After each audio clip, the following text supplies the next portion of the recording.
Alam mo ba na may paraan para mabilis kang makaipon at maiwasan mo ang mga walang kabuluhang paggastos?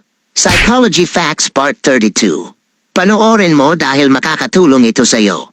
Kung isa kang palagastos at wala kang halos naiipon, subukan mo ang epektibong paraan na ginagawa ng mga Chinese sa paghawak ng pera, ang tinatawag nilang 10 is to 1 rule.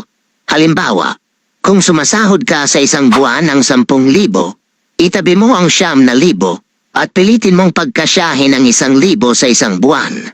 Alam kong nakakatawa at mahirap itong gawin dahil imposible naman talagang magkasya ang 1,000 sa isang buwan. Pero ang layunin lang naman kasi ng rule na ito ay di lang para makaipon ka, kundi para turuan ka na maging matipid as possible. Sa una, ay pwede lang tumagal ng ilang araw ang 1,000 mo. Pero habang tumatagal, mamamalayan mo na lang na napapagkasya mo na pala ang 1,000 mo ng 1 o 2 linggo. Walang mali kung gagawin mo ito, dahil hinahanda mo lang ang sarili mo sa kagipitan. Mas mabuti ng handa, dahil di mo alam kung kailan ka mangangailangan.